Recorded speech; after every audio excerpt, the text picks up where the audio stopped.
Hi everyone and welcome to the Dibbly-Dobbly Podcast.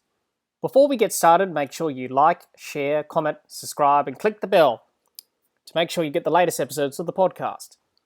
Be sure to like and share our Facebook page as well. On today's episode of the podcast, we preview the T20 International Series between New Zealand and Australia. Let's have a look at the fixture for the T20 International Series between New Zealand and Australia. The first T20 on the 22nd of February at the Hagley Oval. The second T20 International on the 25th of February at the University Oval. The third T20 International on the 3rd of March at the Wellington Regional Stadium. The fourth T20 International on the 5th of March at Eden Park. And the fifth T20 International on the 7th of March at the Bay Oval. Let's have a look at the squads for both New Zealand and Australia in this T20 International Series. Let's have a look at the New Zealand squad. Williamson, Bennett, Bolt, Chapman, Conway, Guptill, Jamieson, Neesham, Phillips, Satner, Seifert, Sodhi, Southey, and Allen, who's on standby for Guptill, who's got a bit of an injury cloud. He's on standby for him. Let's have a look at the Australia squad. Finch, Ashton Agar, Behrendorff, Mitchell Marsh, Maxwell, McDermott, Meredith, Philippi, Kane Richardson, Jai Richardson, Sams, Sanger, Short, Stoinis, Turner, Ty, Wade, and Zampa. Both teams' squads are packed with plenty of T20 specialists who have a lot of experience playing either at international level or at domestic level. Some very exciting talent as well. The selectors from both New Zealand and Australia have chosen players they want to have to look at them during this series with an eye towards that T20 World Cup in India later on this year. Let's have a look at the T20 international stats between New Zealand and Australia. Head-to-head in overall T20 internationals, Australia 7, New Zealand 1. Head-to-head in T20 internationals overall in New Zealand, Australia 4, New Zealand 0. Leading run scorer, Brendan McCullum, 228 runs. Leading wicket taker, Andrew Tye with 8. Most dismissals, Adam Gilchrist and Brad Haddon with 4. Most catches, Glenn Maxwell with 6. And the most matches, Martin Guptill, Ross Taylor, David Warner with 7. So those are the T20 international stats between New Zealand and Australia. What are we expecting in this series? Well, both teams will be looking to try and win the series, and some players will push for selection in both teams' T20 World Cup squads. What's at stake in this series? Well, just some points in the ICC T20 rankings, and that's about it. These T20s don't have any context at all. They don't count for qualification for the T20 World Cup, but these T20s are a warm-up for that T20 World Cup later on this year in India. Let's talk about Australia and how they shape up for this T20 International Series. Australia's squad for this T20 International Series is a good squad. Lots of T20 specialists in the squad. And all of the squad have played BBL and are in good form heading into this T20 Series against New Zealand. There was talk about changing the squad to include the Test players since the tour of South Africa was cancelled. But the selectors decided to keep the squad the same. I think that was a good decision because it wouldn't have been fair on those who were already selected for the squad in the first place. And those players wouldn't have the opportunity to play in this series if the Test players were in the squad.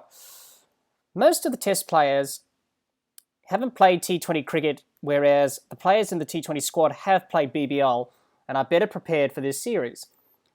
Let the Test players go back to domestic cricket and play in the Sheffield Shield and the One Day Cup tournament for their states and give back to domestic cricket. And let the T20 specialists do their stuff in this series. Let's have a look at the BBL stats for Australia's T20 squad. Let's start with the batsmen. Philippi, 508 runs. McDermott, 402. Stoinis, 396. Maxwell, 379. Short, 345. Mitchell Marsh, 315. Turner, 228. Sams, 200. Finch, 179, and Wade, 105. That's how the batsmen performed in BBL 10. Let's have a look at the bowlers. Jai Richardson, 29 wickets. Sanger, 21. Tide, 21. Zampa, 19. Behrendorff, 16. Meredith, 16. Richardson, 15. Sams, 11. Short, 8. And Maxwell with 7. That's how the bowlers performed in BBL 10. Looking at those stats, and everyone in the squad had a pretty good BBL season, so heading into this series are in good touch. This is a real opportunity for Australia to try different players out during this series and see who they want in that T20 World Cup squad. Now, Australia have some ideas on most of the spots, I should say, in the T20 World Cup squad already. So they may be a few spots left in that squad.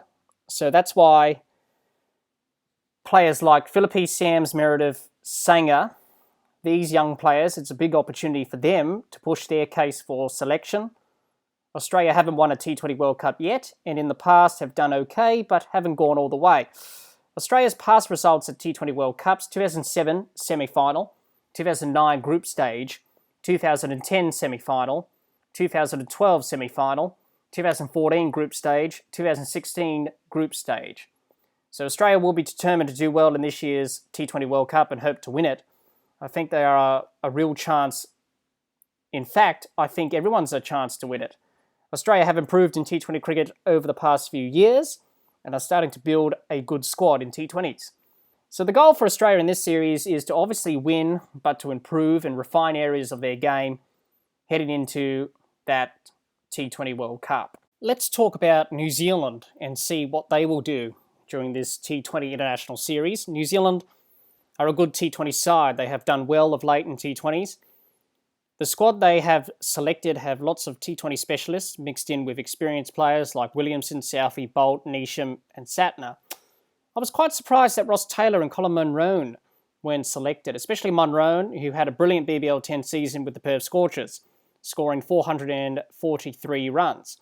Martin Gutdal is named in the squad but is in doubt due to a hamstring injury, and Finn Allen, who has been doing very well in the Super Smash in New Zealand, is on standby.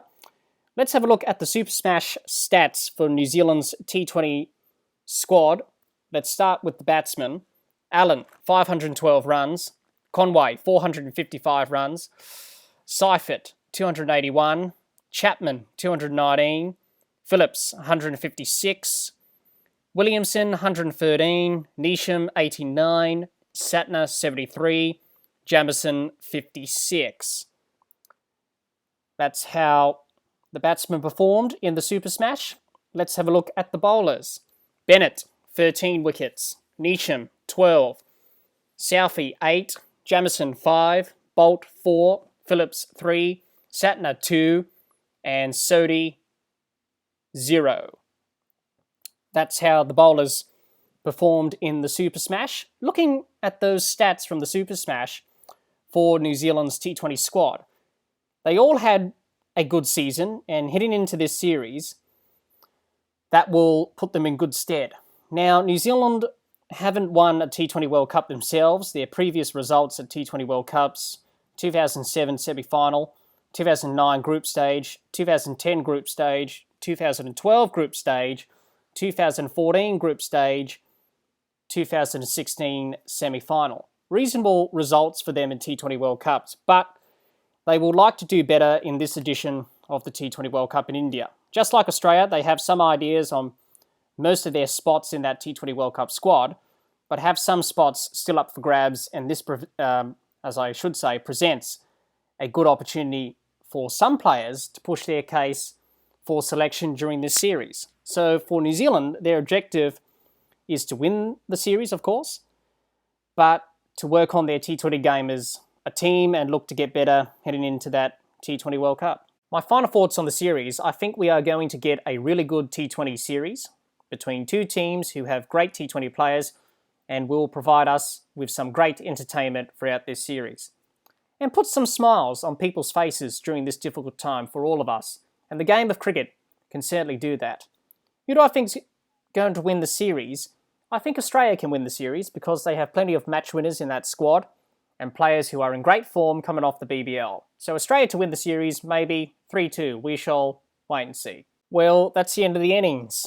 the close of play for this episode of the podcast. Be sure to subscribe and click the bell to get the latest episodes of the podcast, and like and share our Facebook page. Until next time, keep safe and bye for now.